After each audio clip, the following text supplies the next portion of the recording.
तो आज इस वीडियो में मैं उस पोस्ट के बारे में बताऊंगा जो हर एक एस्पिरेंट का ड्रीम होती है।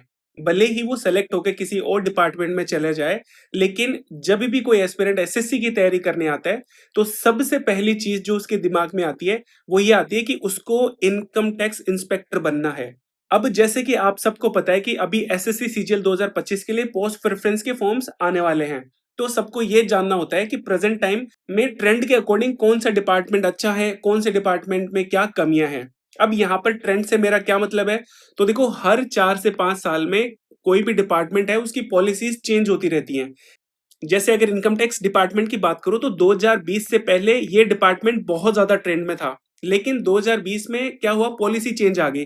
पॉलिसी में क्या आया, एक तो ये आ गया कि जो सिस्टम था वो फेसलेस हो गया। अब ये क्या होता है इसके बारे में मैं आगे बताऊंगा वीडियो में। और दूसरा चेंज ये आया कि पहले ट्रांसफर ओपन थे, लेकिन फिर बाद में ट्रांसफर्स को बंद कर दिया गया। तो इस वजह से लोग इस डिपार्टमेंट को कम चूज करने लगे, इसकी डिमांड कम हो गई। लेकिन अब फिर से पॉलिसी आ रही है और ट्रांसफर्स को ओपन किया जा रहा है। अब ये ट्रांसफर पहले बंद क्यों हुए थे और अब कब ओपन हो रहे हैं और क्या पॉलिसी आ रही है, इसके बारे में वीडियो में थोड़ा आगे चर्चा करेंगे। तो यहाँ पर मेरा पॉइंट ये था कि हर एक डिपार्टमेंट में कुछ टाइम के बाद में पॉलिसी चेंज होता है, जिसकी वजह से उस डिपार्टमेंट की एस्पिरेंट्स के बीच में जो डिमांड होती है वो कम या ज्यादा होती रहती है। जैसे आपने देखा होगा कि एएसओ आजकल बहुत डिमांड में रहता है। वो चाहे से पोस्ट इतनी अच्छी नहीं होगी, ये बाबू वाली नौकरी होती है, लेकिन मिनिस्ट्रीज में इनकी पोस्टिंग होती है तो आप ये समझ लीजिए कि बड़े बाबू हैं ये लोग। लेकिन इनकी डिमांड क्यों है? इनकी डिमांड इसलिए है कि इसकी दिल्ली में पोस्टिंग है। और दूसरा रीजन ये भी है कि जैसे कि पहले इनकम टैक्स में ट्रांसफर बंद थे, जीएसटी में बंद थे, प्रिवेंटिव ऑफिसर एग्जामिनर में ट्रांसफर होते नहीं थे। तो जब लोग इनमें नहीं जा पाते तो उनको ये बेस्ट लगता है कि भाई दिल्ली में है।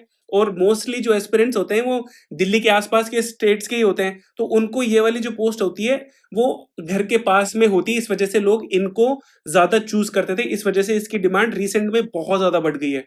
तो मेरा ओवरऑल पॉइंट ये है कि आपको हर पोस्ट के बारे में यूट्यूब पर बहुत सारी वीडियोस मिल जाएंगी, लेकिन सिंस पॉलिसीज में चेंज आते रहते हैं तो आपके लिए यहाँ पर मैं अपडेटेड वीडियोस बना रहा हूँ, ताकि आपको हर डिपार्टमेंट में क्या पॉलिसी चेंज आ रहा है, उनमें क्या कमियां हैं, या फिर जो पहले कमियां थी उनमें क्या सुधार हुए हैं। तो इन पोस्ट के बारे में आपको डिटेल में पता चल सके।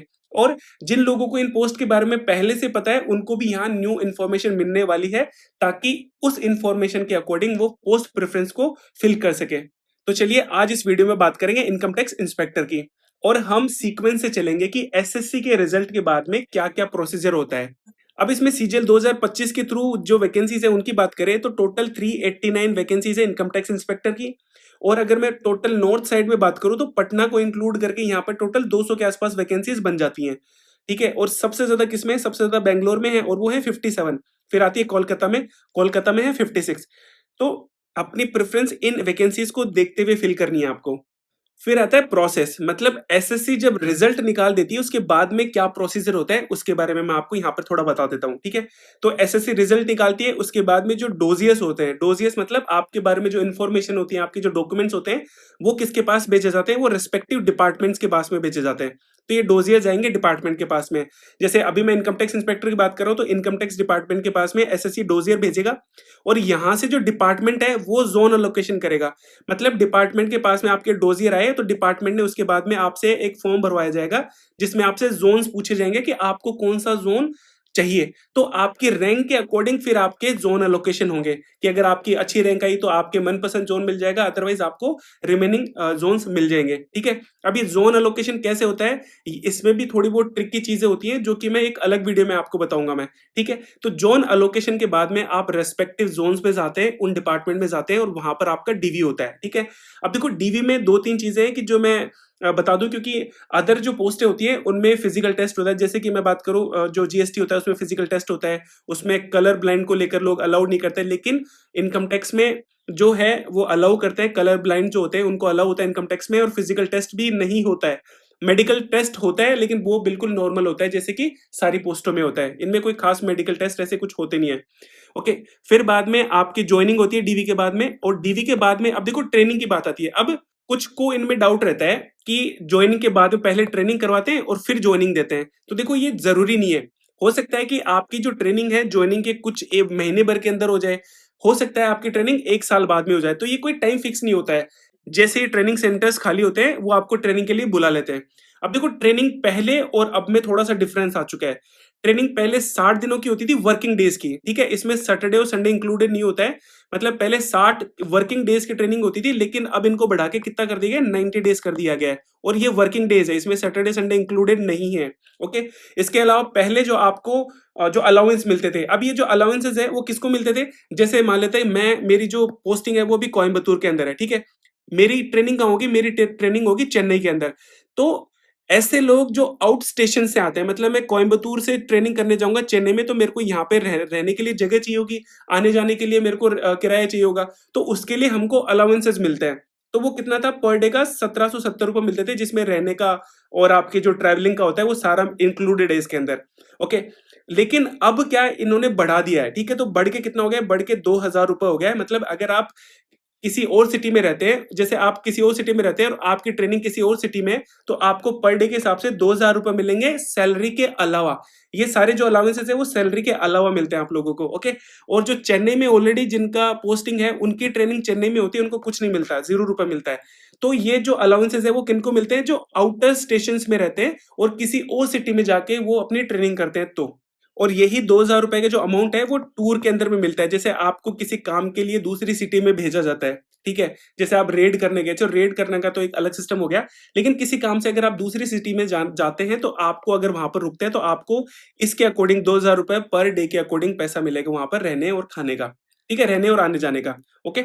और जो एलटीसी में जो चीज़ें रहती है उसको मैं आगे आपके यहाँ पे डिस्कस करूँगा, ठीक है? तो ये प्रोसेस होता है डिपार्टमेंट के अंदर के रिजल्ट के बाद में डोज़ियर जाएगा, डोज़ियर के बाद में आपके ज़ोन एलोकेशंस होके, फिर डीवी होगा, फिर जॉइनिंग होगा और जॉइनिंग के बाद में आपकी ट्रेनिंग होती है। अब वो ट्रेनिंग कभी भी हो सकती है, ठीक है? तो ये सारी प्रोसेस होती है रिजल्ट के बाद में। अब मैं यहाँ पे इनकम टैक्स इंस्पेक्टर की कुछ बेसिक चीज़ें उनके बारे में आपको बता देता हूँ, ठीक है? तो सबसे पहले बेसिक इन्फॉर्मेशन में क्या-क्या चीज़ें आती हैं, किसका ग्रेड पे है, तो इस पोस्ट का ग्रेड पे है 4600, ठीक है? और ये ग्रुप बी में आती है। अब देखो पिछले साल से पहले जब वो आरआर आया था, उससे पहले ये जो पोस्ट है इनकम टैक्स इंस्पेक्टर, ये ग्रुप सी की पोस्ट थी, ठीक है? लेकिन अब इसको ग्रुप बी में डाल दिया गया है और ये नॉन गेजेटेड के अंदर आती है। पे लेवल कितना होता है? इसका पे लेवल 7 पे लेवल होता है और इसकी जो पे मैट्रिक्स होती है, वो 44,900 से शुरू होती है। मतलब आपकी जो बेसिक पे जब आप जॉइन करेंगे, तो आपका जो बेसिक रहेगा वो कितना रहेगा? 44,900 रहेगा। अब इस सैलरी में आपको डीए जुड़ेगा। अभी जो डीए है वो कितना है? 58% है। इसके अलावा आपको एचआरए मिलेगा। एचआरए जैसे 3 सिटीज़ के अकॉर्डिंग मिलता है। जो एक्स सिटीज़ होती है उसमें 30% होता है, जो वाई सिटी होती है उसमें 20% होता है और जो जेड सिटीज़ होती है उनमें 10% होता है। तो ये आपको एचआरए जुड़ेगा और इसके अलावा आपको ट्रैवलिंग अलाउंसेस मिलेगा, जो कि 5600 के आसपास रहता है। तो ये मिला के आपके पास में इन हैंड सैलरी आती है। मतलब ये मिलाने के बाद में आपके पास में एनपीएस करता है। एनपीएस क्या होता है कि जो बेसिक पे प्लस डीए उसका 10% होता है, ओके? तो ये सारी आपको इनको काटने के बाद में आपको सैलरी मिलती है और ये सैलरी कितनी होती है? अराउंड जैसे 75 के आसपास में आपको मिलेगी अगर आप वाई सिटी में रहते हैं। 80,000 के आसपास में आपको मिलेगी जब आप एक्स सिटी में रहते हैं और 72-70 के आसपास मिलेगी जब आप जेड सिटी में रहते हैं, ओके? तो ये बात होगी, सैलरी की भी बात मैंने बता दी। एज लिमिट इसमें 30 ईयर्स तक आप एग्जाम दे सकते हैं, ये सबको पता है। प्रोबेशन पीरियड यूजुअली 2 साल का होता है, लेकिन इसके साथ-साथ में आपको डिपार्टमेंटल एग्जाम भी क्लियर करना होता है। इसका मतलब ये नहीं है कि जैसे कि आपने 3 साल हो गए और आपने डिपार्टमेंटल एग्जाम अगर क्लियर नहीं करा है, तो आप प्रोबेशन पीरियड में ही काउंट करे जाएँगे।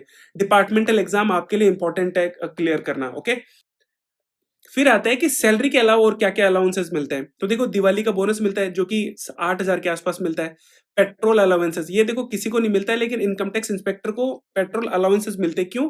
क्योंकि पहले ऐसा होता था, अभी भी ऐसा होता है, लेकिन इनकम टैक्स इंस्पेक्टर की फील्ड जॉब होती है, ठीक है? तो फील्ड जॉब होती है तो उनको बाहर जाना पड़ता है। अब ऑफिस के काम से अगर बाहर जाएँगे तो ऐसा तो है नहीं कि ऑफिस वाले आपको व्हीकल प्रोवाइड कराएँगे। इंस्पेक्टर के लिए कोई व्हीकल नहीं होता है, तो वो अपने व्हीकल आप लेकर जा सकते हैं, लेकिन सरकार आपको पेट्रोल देगी। तो 1 लीटर आपको पर डे का मिलता है, तो 30 लीटर के हिसाब से आपको पेमेंट मिलता है, ठीक है? तो पेट्रोल अलाउंसेस मिलते हैं। फिर आता है एलटीसी। एलटीसी की फुल फॉर्म होगी लीव ट्रैवल कंसेशन। मतलब एलटीसी का मतलब ये हो गया कि आपके पास में घर जाने के लिए एक तो होता है एसटीसी और एक होता है एलटीसी, ठीक है? तो जब आप डिपार्टमेंट में जॉइन करते हैं, तो आपको टोटल 8 एचटीसी मिलते हैं, जिसको 2 अलग-अलग पार्ट में डिवाइड करते हैं। एक तो 4 1 साल का ब्लॉक हो गया और एक 4 दूसरे साल का ब्लॉक हो गया। इनमें क्या होता है कि आपको या तो आप 4 एसटीसी ले लीजिए, होम ट्रैवल कंसेशन मतलब आप एक बार घर आने और जाने का जो पैसा होता है ना, वो आपको सरकार देती है साल में 1 बार। और ये लागू कब होता है कि जब आपकी जो सर्विस होती है वो 1 साल कंप्लीट हो जाती है, तो उसके बाद में आप उसको अवेल कर सकते हैं। मतलब सेकंड ईयर में आप जब घर जाते हैं तो आपको एक बार घर जाने का पैसा मिलता है, आने-जाने का। चाहे इसमें आपको जो फैमिलीज़ होती है ना, डिपेंडेंट फैमिली जैसे कि आपकी अगर शादी हो रखी है तो वाइफ हो गए, आपके बच्चे हो गए, तो इन सब का जो खर्चा होता है वो सरकार वहन करती है उस चीज़ को, ठीक है? तो ये 4 साल में आप 4 बार या तो एसटीसी ले सकते हैं या फिर 3 एसटीसी और 1 एलटीसी ले सकते हैं। एलटीसी का मतलब हो गया कि आपको कहीं पर घूमने जाना है, ठीक है? जैसे कि इंडिया के किसी भी कोने में जाना है तो वहाँ पर आपको एलटीसी मिलेगा, ठीक है? और ये जो खर्चा मिलेगा वो किसका मिलेगा? सेकंड जो एसी जो ट्रेन होती है ना उसका खर्चा मिलेगा। मतलब आप चाहे फ्लाइट से जाइए, चाहे किसी से भी जाइए लेकिन आपको सेकंड एसी ट्रेन के अकॉर्डिंग आपको खर्चा मिलेगा। अगर आप थर्ड एसी में जाते हैं तो आपको थर्ड एसी का मिलेगा, लेकिन मैक्सिमम जो रहता है वो आपका सेकंड एसी ट्रेन का रहेगा आपका खर्चा। अब इसमें एक एक्सेप्शन है, एक्सेप्शन क्या है कि अब ट्रेन हर जगह तो जा नहीं सकती, जैसे कि अंडमान हो गया, ठीक है? अब आपको अंडमान की ट्रिप पे जाना है, तो जो ट्रेन होती है वो कहाँ से जाएगी? जैसे अगर मैं कोयंबटूर से हूँ, तो कोयंबटूर से पहले चेन्नई जाऊँगा मैं, ठीक है? तो चेन्नई तक का तो मुझे ट्रेन का मिलेगा सेकंड एसी का और चेन्नई से फिर मेरे को अंडमान जाना है, तो फिर मेरे को फ्लाइट का मिलेगा, ओके? तो ये जो फ्लाइट कब मिलती है? जहाँ पर ट्रेन नहीं जा पाती है। जैसे कि आपको जम्मू एंड कश्मीर जाना है, ठीक है? तो आप कोयंबटूर से पहले दिल्ली जाएँगे, तो दिल्ली का आपको ट्रेन का मिलेगा और दिल्ली से फिर आपको जम्मू जाएँगे, तो आपको फ्लाइट का मिलेगा क्योंकि वहाँ पर ट्रेन्स नहीं जाती हैं। तो इस अकॉर्डिंग चीज़ें रहती है। और एक और चीज़ कि जो आपको पैसा मिलता है जो फ्लाइट का टिकट का जो पैसा मिलता है वो आपको इतना नहीं मिलता है, वो सरकार के द्वारा फिक्स करा गया है, ठीक है? तो वो उस अकॉर्डिंग ही आपको मिलता है। ये नहीं है कि आपने 1 दिन पहले टिकट बुक कराई और 1 दिन आपने 25,000 की टिकट फ्लाइट की टिकट बुक कर दी और आपने बिल लगा दिया। आपको इस तरह से नहीं मिलेगा। जो सरकार का डिसाइडेड होता है जैसे 8,000 हो गया तो 8,000 ही आपको मिलेगा, बाकी आपको अपने जेब से भरना पड़ेगा, ठीक है? फिर आता है टूर टीएडीए। मैंने बता ही दिया कि जैसे ट्रेनिंग हो गया, इसके अलावा इलेक्शन ड्यूटी भी आपकी लगती है, किसी अदर स्टेट किसी अदर डिस्ट्रिक्ट में आपको जाना पड़ सकता है, तो वहाँ पे रहने-खाने का आपको जो है, वो दिन का ₹2,000 मिलता है, आने-जाने किराए-विराए का सबका, ठीक है? ये सैलरी के अलावा मिलता है, ओके? इसके अलावा और भी कोई ऑफिस वर्क्स है, कहीं आप जा रहे हैं, तो वहाँ पर आपको अलाउंसेस मिलते हैं।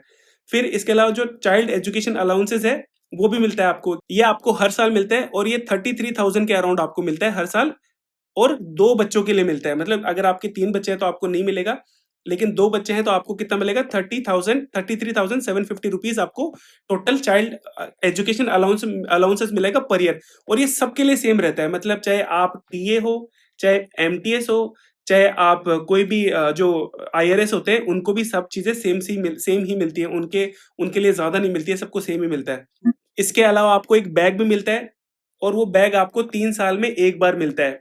इसके लिए आप बैग को खरीद लें और बिल को ऑफ़िस में लगा देंगे तो आपको मैक्सिमम 5,000 तक का बिल बन सकता है। मतलब कि आप जो ब्रीफ़केस है वो चाहे 7,000 का लो या 10,000 का लो, आपको 5,000 ही मिलेंगे उसके अंदर, ठीक है? अगर आपने 4,000 का लिया तो आपको 4,000 मिलेंगे लेकिन मैक्सिमम 5 के ही आपको मिलेंगे ब्रीफ़केस के लिए और ये 3 साल में 1 बार मिलता है, ओके? इसके अलावा कुछ अदर बेनिफिट्स भी हैं, जैसे कि जो टीए होते हैं, ठीक है? टीए और जो एमटीएस होते हैं या फिर जो ओएस होता है, उनको साइन करने पड़ते हैं हर हर रोज़ जाके।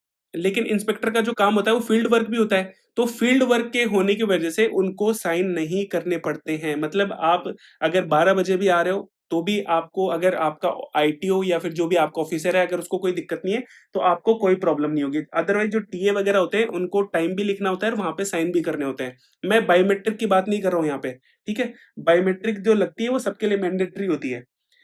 फिर आता है सीजीएचएस, इसमें आपको हेल्थ बेनिफिट्स मिलते हैं कि आप इनसे लिखवा कर लेके चली जाइए कि मेरे को इस डॉक्टर को दिखाना है, मेरे को ये बीमारी है और वहाँ से लिखाने के बाद में आप उस हॉस्पिटल में जाके दिखा कर लेकर आ जाइए, तो जो भी खर्चा होता है, चाहे दवाइयों का हो गया या फिर डॉक्टर की फीस का हो गया, वो सारा का सारा कौन वहन करेगा? वो सारा का सारा सरकार वहन करती है। इसके अलावा आपको क्वार्टर्स मिलते हैं और क्वार्टर्स में टाइप 3 आपके लिए आप एलिजिबल होते हैं, टाइप 3 एंड टाइप 4 के लिए एलिजिबल होते हैं। अब यहाँ पे टाइप 3 का क्या मतलब हो गया?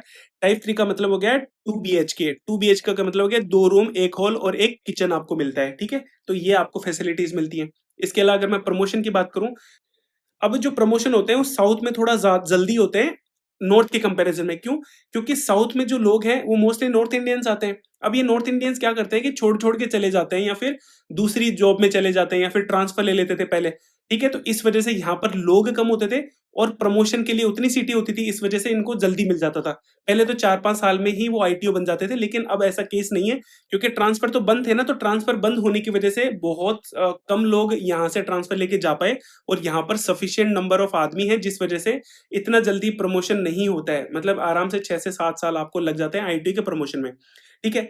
इसके अलावा आप प्रमोट होके क्या बनेंगे, पहले इनकम टैक्स ऑफिसर बनेंगे, आईटीओ बनेंगे, फिर इसके बाद में assistant commissioner of income tax ACIT बनेंगे, जो कि डायरेक्टली यूपीएससी के थ्रू आते हैं, जिनको आईआरएस बोलते हैं, ठीक है?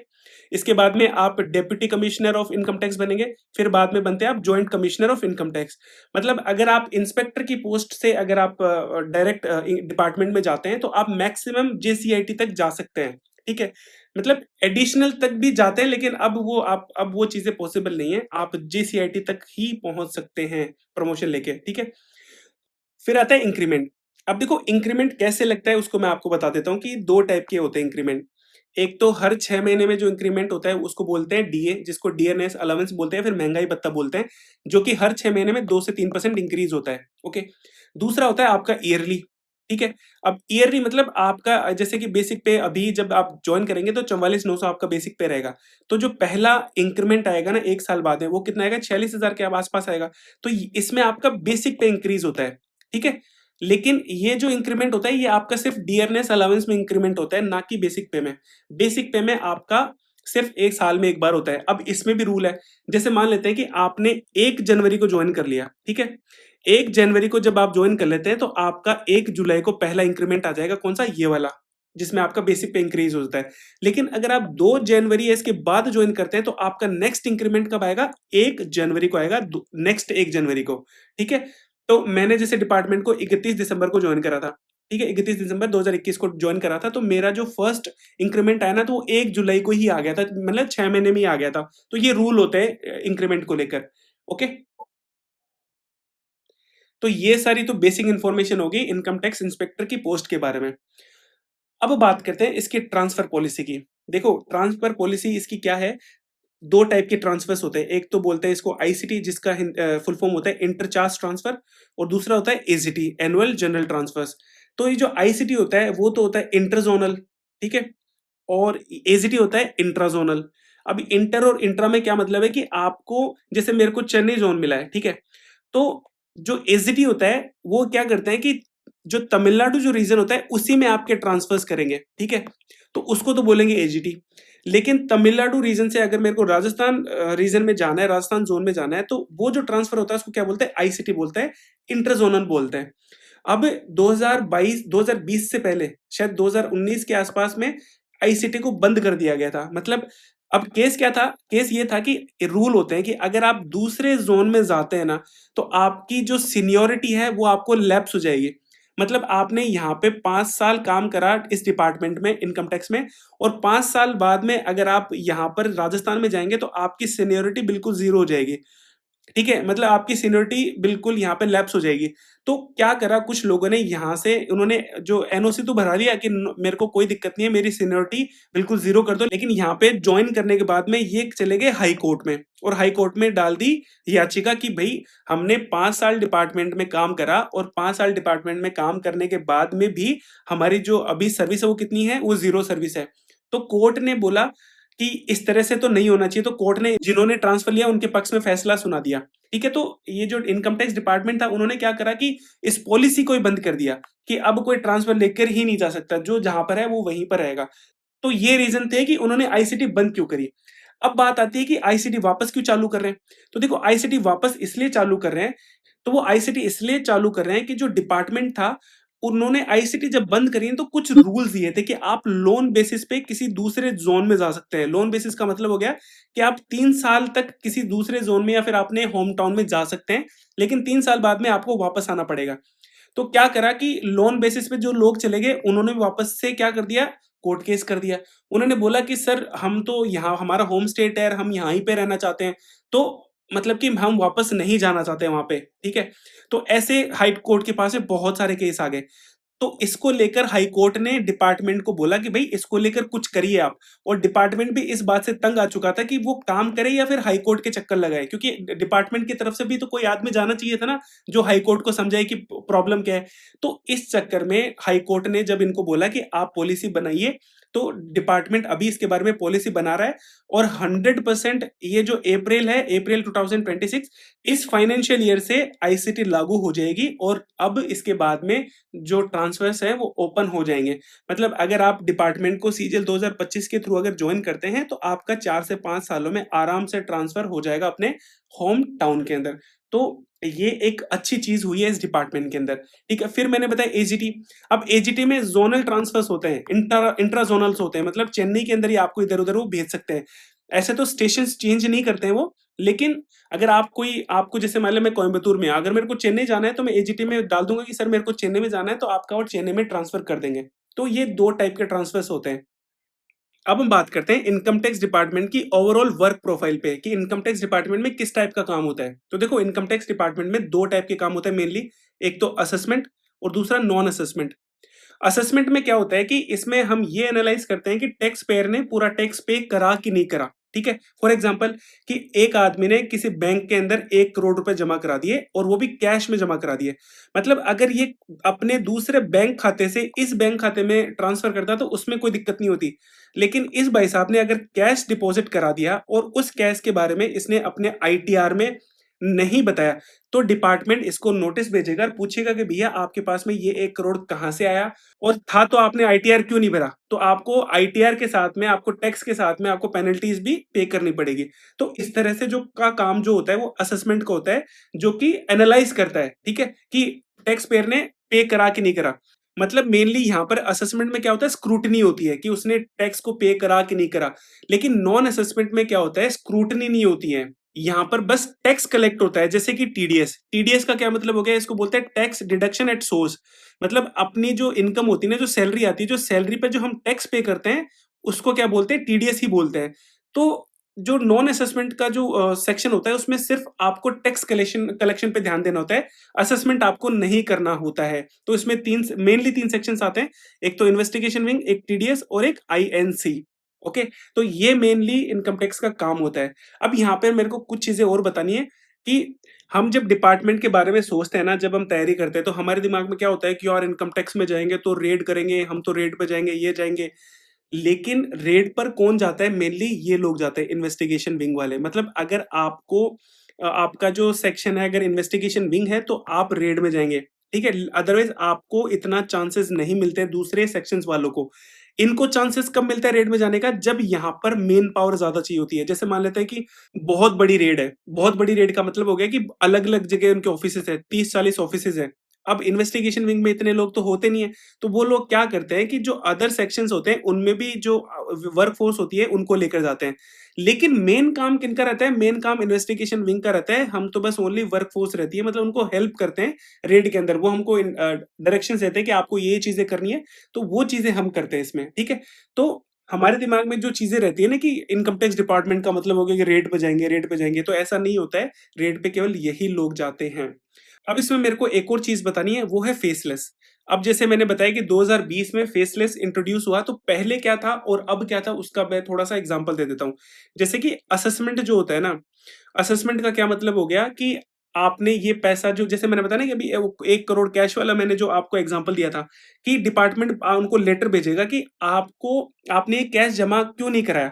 तो फेसलेस आने से पहले ये जो असेसमेंट यूनिट थी, इसका एरिया क्या था, इसका एरिया, जैसे मान लें कि मैं कोयम्बतूर में हूँ, तो मेरे एरिया में जो कोयम्बतूर के एरिया में जो लोग थे ना, उन्हीं के केसेस मेरे पास आएंगे। तो मैं इनके पास में जाके आराम से बातचीत कर सकता हूँ, मैं इनको जानता भी हूँ, उनके सारी चीजें जानता हूँ, और ये लोग जो है ये मेरे मेरे मेरे बारे में जानते हैं कि मैं कौन हूँ। लेकिन फेसलेस आने के बाद में इन्होंने क्या करा कि जो आपके पास में केस आ रहे हैं ना, जैसे मैं कोयम्बतूर में बैठा हूं तो मेरे पास में गुजरात के केस आ रहे हैं, मेरे पास में आसाम के केस आ रहे हैं, मेरे पास में महाराष्ट्र के केस आ रहे हैं, लेकिन मेरे पास में तमिलनाडु जोन के केस नहीं आएंगे।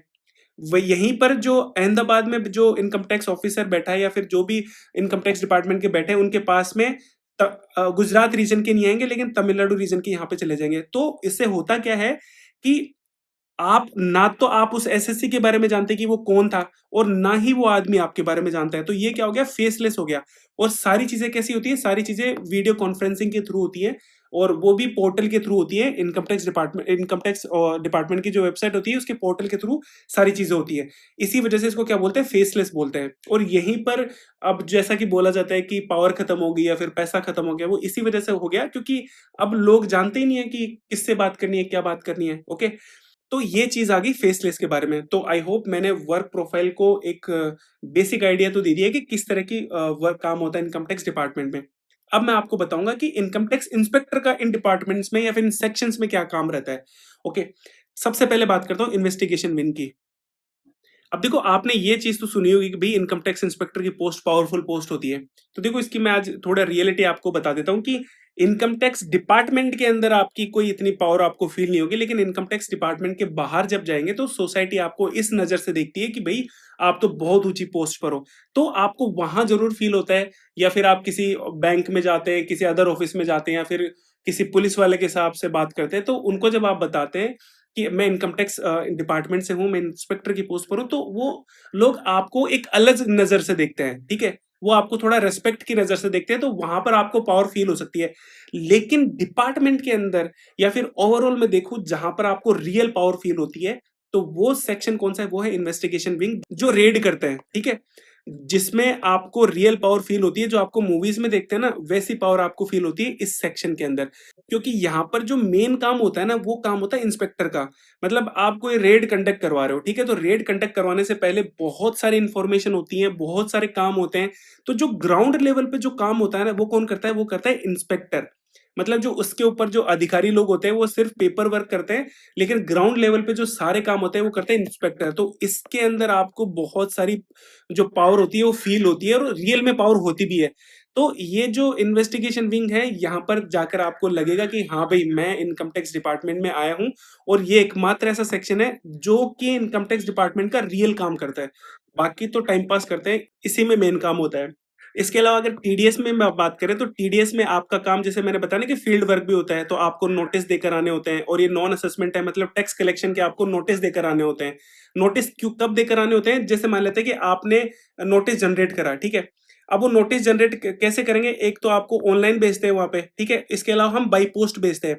तो बाई पोस्ट जब आप भेजते हैं, तो वहाँ पर अगर कोई रिसीव करने वाला ना हो या फिर उसका लेटर का जवाब नहीं आ रहा है, तो हमको जो इंस्पेक्टर है, उनको जाना पड़ता है और उनको फिज़िकली जाकर वो लेटर को डिलीवर करना पड़ता है, ठीक है? तो ये जो फील्ड वर्क का काम हो गया, ये इंस्पेक्टर करता है, ठीक है? इसके अलावा जो सेंट्रल सर्कल में जितने भी मेन काम होते हैं, असेसमेंट में हो गया, वेरिफिकेशन यूनिट में हो गया, रिव्यू यूनिट में हो गया, इन सब में जो मेन काम होता है, वो तो आईटीओ का होता है। आप जब सीनियर बनते हैं, तो मेन काम तो आईटीओ का होता है, लेकिन आप आईटीओ को असिस्ट करते हैं इन इन वर्क्स के अंदर, ओके?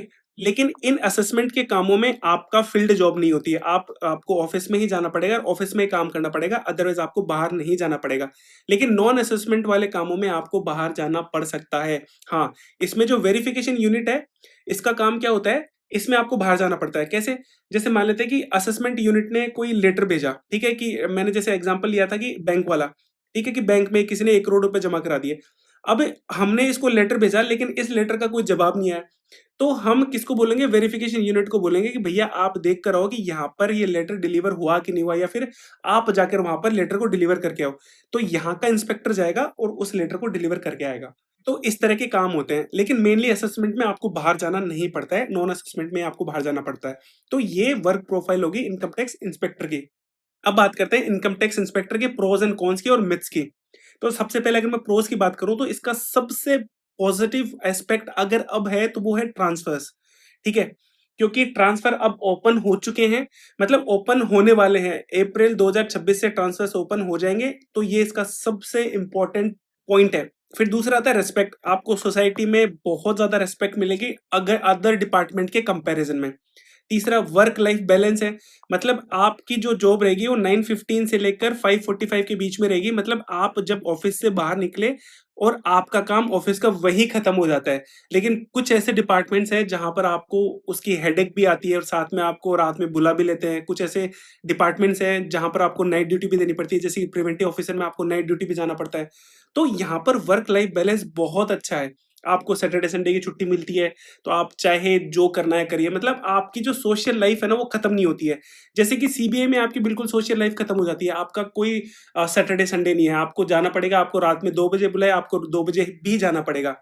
अब ऐसा नहीं है कि हर सेक्शन में ही, जैसे मैंने बताया ना कि इन्वेस्टिगेशन विंग में हो सकता है कि आपको संडेज़ को भी काम करना पड़े, रात में लेट भी काम करना पड़े और आपको सिटी के बाहर भी जाना पड़े, ठीक है? रेकी के लिए। तो उस सेक्शंस को छोड़ के मैक्सिमम पोर्शन में आपका जो वर्क लाइफ बैलेंस होता है, वो बिल्कुल बिल्कुल सही रहता है। आप अगर डिपार्टमेंट में 3 से 4 घंटे डेली काम करेंगे, तो इतना से आपका सफिशिएंट हो जाएगा। मतलब आपको इसके लिए फिर कोई कुछ नहीं बोलेगा। इसके अलावा एक्सपोज़र है। एक्सपोज़र का मतलब हो गया कि आपको अलग-अलग टाइप के वर्क यहाँ पर देखने को मिलते हैं, मतलब अलग-अलग टाइप की फाइल्स आती है आपके पास में। आप बोर नहीं होते हैं। आपको बहुत कुछ सीखने को मिलता है कि किस तरीके से लोग टैक्स को चोरी करते हैं इस तरीके से। तो यहाँ पे एक्सपोज़र बहुत ज़्यादा है। अब देखो कॉन्स मेरे को अब कोई नहीं लगता। पहले ये लगता था कि आपके ट्रांसफ़र ओपन नहीं है, लेकिन जब अब ये ट्रांसफ़र ओपन हो चुके हैं, तो इस पोस्ट के कोई भी कॉन्स नहीं है, ठीक है? अगर मैं पावर की बात करूँ, तो पावर को मैंने ऑलरेडी बता दिया कि डिपार्टमेंट के अंदर हो सकता है आपको फ़ील ना हो, लेकिन डिपार्टमेंट के बाहर आपको पावर फ़ील होती है। और अगर डिपार्टमेंट की बात करूँ, तो इन्वेस्टिगेशन विंग में आपको रियल पावर का मज़ा आता है। और वहाँ पर अगर आप काम करते हैं ना, नो डाउट आपको काम ज़्यादा करना पड़ेगा, लेकिन आपको फ़ील आएगा कि हाँ यार, मैं इनकम टैक्स में हूँ। फिर दूसरा आता है कि इनकम टैक्स का मतलब ये नहीं होता कि रेड कर रहे हैं। जैसे मान लें कि मैंने जैसे बताया कि सारे सेक्शंस वाले जितने भी लोग होते हैं ना, वो रेड में नहीं जाते हैं। रेड में कौन जाते हैं? रेड में कौन जाते हैं? वो सिर्फ़ जाते हैं इन्वेस्टिगेशन विंग वाले लोग जाते हैं। और अगर अब वर्क फ़ोर्स की ज़रूरत पड़े तो बाकी डिपार्टमेंट के लोग हैं, उनको फिर बुलाते हैं वो। ऐसे आपको नहीं बुलाएँगे। तो यही सारी चीज़ें इनकम टैक्स इंस्पेक्टर की पोस्ट के बारे में मेरे को बताना था। अगर फिर भी कोई पॉइंट छूट जाता है, तो आप मेरे को कमेंट्स में लिख दीजिए, मैं कमेंट्स में उनके जवाब दे दूँगा। धन्यवाद।